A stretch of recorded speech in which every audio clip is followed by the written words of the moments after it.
네, 오늘은 소태산 대종사님께서 원불교 신앙의 방법으로 말씀하신 실지불공에 대해서 함께 하고자 합니다. 먼저 불공이라는 말은 불교에서 사용된 말이죠. 불전공양의 줄임말로서 부처불, 이바지할 공을 써서 부처님 전에 꽃이나 음식을 공양하는 것을 뜻했습니다. 우리가 실지불공을 잘 하려면 어떻게 해야 할까에 대해서 연마를 해보았습니다. 먼저 실지불공을 잘 하려면 상대를 부처로 보는 내 마음의 눈을 가져야 되겠다라고 생각을 해봅니다. 또 하나 상대를 부처로 바라보는 마음의 눈을 가지려면 어떻게 해야 할까? 분별하는 마음을 놓아야 되겠습니다.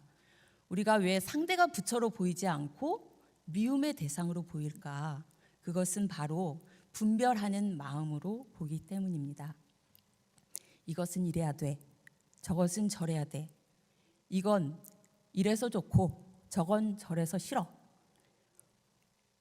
이런 분별의 틀을 놔버려야만 내 마음도 편안해지고 또 상대도 우리가 불공해야 할 부처로 보이게 되는 것입니다. 어떤 경계를 대했을 때 그럴 수도 있지 하면서 있는 그대로를 받아들이는 연습, 틀을 놓는 연습을 해야 합니다.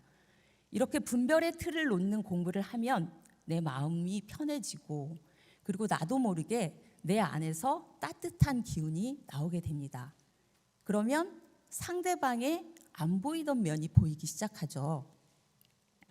그 사람이 그때 왜 그랬을까? 상대의 입장에서 생각하게 되고 그 사람도 그때는 나름대로 무척 노력을 하고 있었구나. 거기까지 생각이 미쳐서 상대방의 어려운 점도 알아가게 되는 것 같습니다. 다음으로 실지불공을 잘하려면 어떻게 해야 할까? 두 번째로는 남을 탓하는 습관 그리고 남을 원망하는 버릇을 고쳐 나가야 되겠습니다. 우리는 대체로 무슨 일이 발생하면 나를 들여다보기보다는 남을 탓하기 바쁩니다. 내가 그때 너를 안 만났더라면 이렇게 힘들지는 않았을 텐데, 그때 네가 내 말을 들었더라면 이 고생을 안 할 텐데, 네가 오후에 문자 한 번만 줬더라면, 이런 라면을 열심히 끓이면서 상대방에게서 원인을 찾습니다. 그리고 여기에 감정이라는 숯불을 가미해서 맛을 냅니다. 우리가 이렇게 하는 데에는 남을 탓하고 남을 원망하는 것이 이미 습관화되어 있기 때문입니다. 사실 자세히 들여다보면 문제의 원인은 나인 경우가 많고 또 내 탓인 경우가 훨씬 더 많습니다. 그런데 이런 것조차를 생각하지 못하기 때문에 상대에게 불공할 필요성을 아예 못 느끼는 것입니다. 다음으로 실지불공을 잘하려면 어떻게 해야 할까? 세 번째로는 상대의 특성과 상황을 잘 파악해서 부처님 공경하듯 위해 주어야 되겠습니다. 이 세상에 존재하는 천지 만물의 본성은 하나도 다른 것이 없죠. 그러나 천지 만물이 갖고 있는 특성은 하나도 같은 것이 없습니다. 특히 우리 사람의 특성은 남녀별로도 다르고 세대별로도 다르고 또 각자가 다릅니다. 그렇기 때문에 그 특성을 잘 파악을 해서 불공을 해야 한다는 것이죠.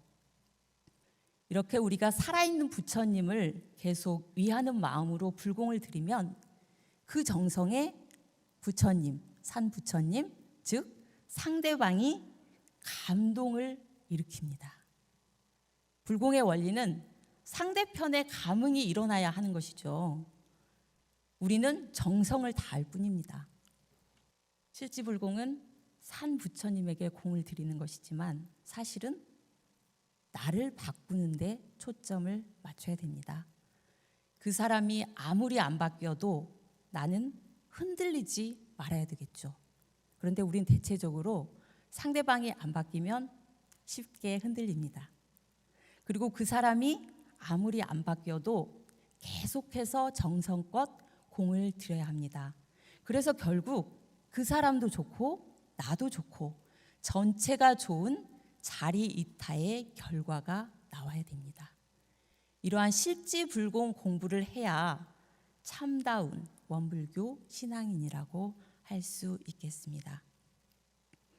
네, 오늘 저는 이 실지불공을 잘하기 위해서는 어떻게 해야 하는가에 대해서 첫 번째로 상대방을 부처로 보는 마음의 눈을 가지고, 둘째로 남을 탓하는 습관을 고치고, 셋째로 상대방의 특성과 상황을 잘 파악해서 부처님 공경하듯 위해 주어야 한다고 말씀드렸습니다. 우리 강남교당 도반님들도 주위 분들에게 실지불공을 정말 잘 하셔서 어디를 가시나 환영을 받는 사람으로 지내시기를 간절히 염원드리면서 오늘 설교 마치겠습니다. 감사합니다.